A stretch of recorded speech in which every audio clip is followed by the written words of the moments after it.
Good morning. This is video number 16 of my set of 31 videos as I try to help people learn how to use a glucose meter as their fuel gauge. I did it. I managed to find a spot in the airport that is a little bit secluded so that I am not feeling terribly awkward or embarrassed to record. Though it's still uncomfortable, but I'm going to try to get the job done. Today's topic on the video is day 15 of the 30-day DataDriven fasting challenge. And that challenge can be done on your own for free through the links that I provided in the description box, or you can also use the links in the description box to connect up with a group of people that are doing the challenge together for $37. And there's 8 of these challenges running throughout the year, all identical, and a lot of people repeat them over and over again. Our blood glucose is the circulating fuel that we have in our body, that our body makes use of.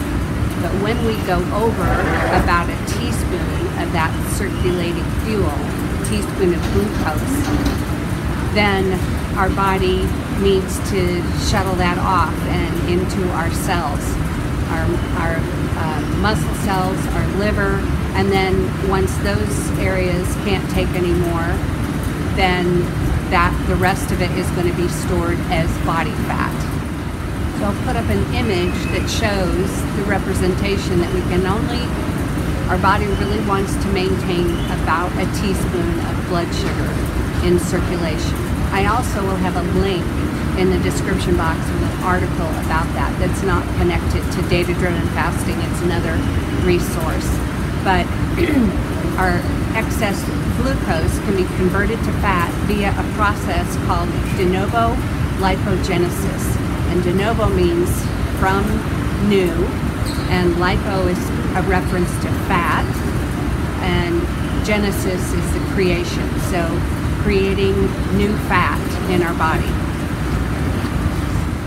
Marty writes, to torch fat on your belly and hips, you must first burn through the glucose.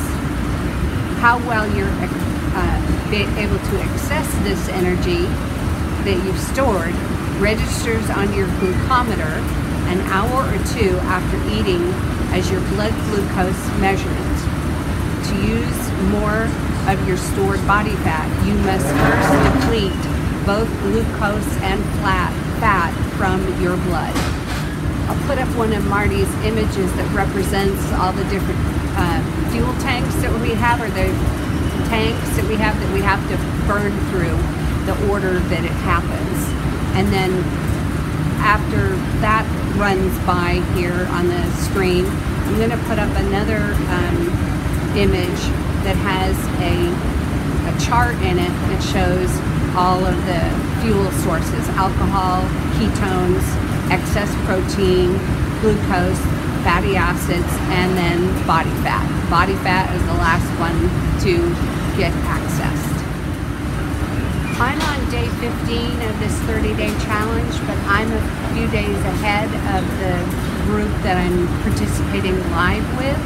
So I'm sort of doing the challenge by myself, but I'm also doing it with a group, and I'm recording these videos ahead to share with people.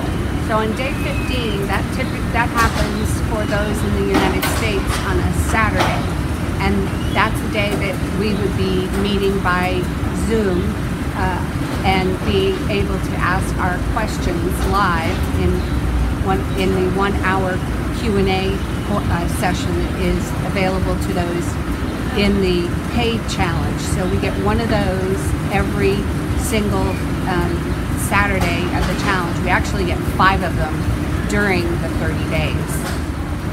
And if this were a Zoom day for me, I'd be hearing questions from the other people in the group about this section we're in right now. I'm going to put up a chart to show all the 30 days and the sections that we cover during a 30-day challenge, whether we do it solo or whether we do it with a group. We're in the eating window right now, and I took my morning fasting glucose. I'm sitting at an 85 right now. My personal hunger trigger was set for me at an 80, and it hasn't changed yet for me on the app. Though I haven't paid attention whether the others in the group have seen their numbers change yet or not. And sticking with the idea of the minimum effective dose of testing, all we really need to test that we're suggested to test today is our waking glucose and our pre-meal glucoses. Maybe my app will update my trigger once I enter my pre-meal glucose numbers for the last couple days. I've been spending more time making sure I get these daily videos made and just keeping my own data on my Excel sheet that I started with back in 2018. So I need to go find my gate and sit down, and while I wait, catch up on entering my data into the DataDriven Fasting app, and then I'll see if my trigger gets updated for me or not. I'm on my way to Florida to see one of our adult children and one of our grandchildren. And so the next few days will be interesting because I won't be home in my own kitchen cooking for myself, and I'll be eating with the family. So we'll see what that does to my glucose numbers, and I'll share all that. Probably trying to slip off and do a few recordings in the bedroom that I'll be sharing with my grandson. So this is all for now, and hopefully I will be back later and add more to this video as the day goes on. Good evening. I made it to Florida just fine, and it's now the end of the day. I've had some time with our daughter and grandson, and they're having their nighttime routine, so I'm going to wrap this video up. There's really not much more that I need to add, I don't think, but if there are any questions that I'm not getting to as I do these videos and you want to ask questions, feel free to put them in the I guess the comments or whatever, and I will do my best to address any questions that come up too. I'm just saying things that kind of come to mind day to day for the 30-day challenge. I can't think of what I might need to add for today, which would be day 15 of the 30-day challenge. So here we are, halfway through. And I said that I was going to sit down and put in my pre-meal numbers for the past few days. I didn't do that, so I don't know if my hunger trigger number would be reset to anything lower. It's sitting at 80 right now, and that's a good hunger trigger as far as I'm concerned. I wouldn't want it to be a whole lot lower. I have hit some high 70s during these days of the challenge, and I certainly could fast until I hit 70s, but I'm good with it being in 80 as well. And I think that's a good weight maintenance number for me. When I first started using a glucose meter as my fuel gauge back in 2018, I was waiting to the hunger trigger number I was going for was 85. That's the number I found on a chart by Chris Kresser.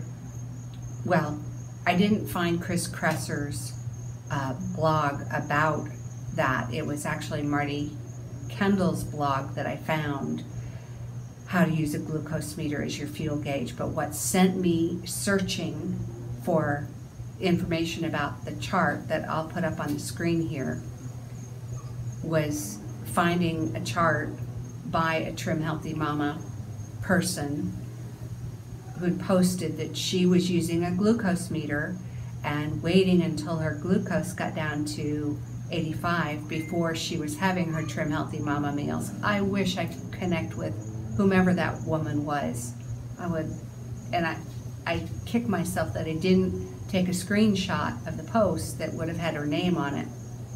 But that's what sent me in search of where did this chart come from, and searching for the chart led me to Marty Kendall's blog on his optimizingnutrition.com website.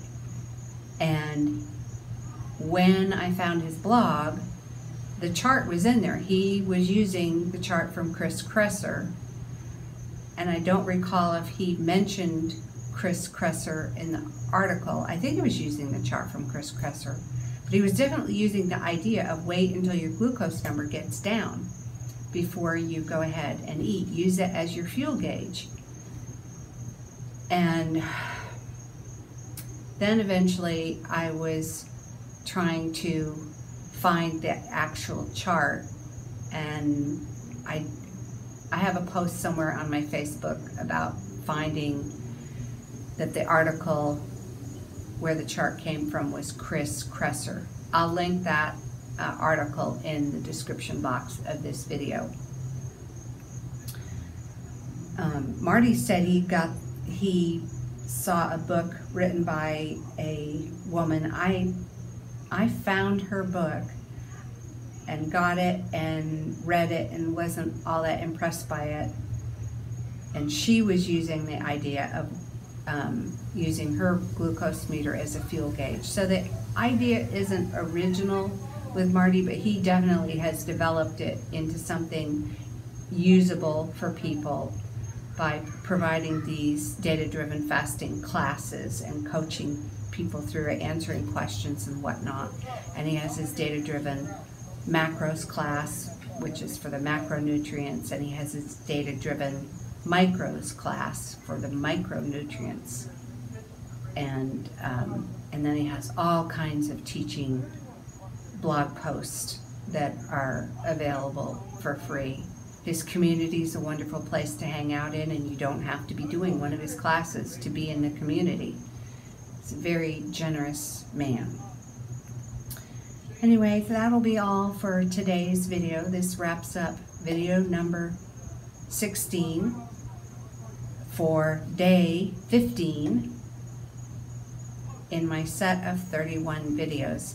I think next time if I do another one of these video sets, each time I do one, I learn something about the process, and I will probably do it a little bit differently if I do it again in the future, because he's keeping the days straight between what video number it is, but what day number it is, a little hard on my brain. Grandchild's coming out to say goodnight, so I'm saying goodnight now. Thank you for watching my video.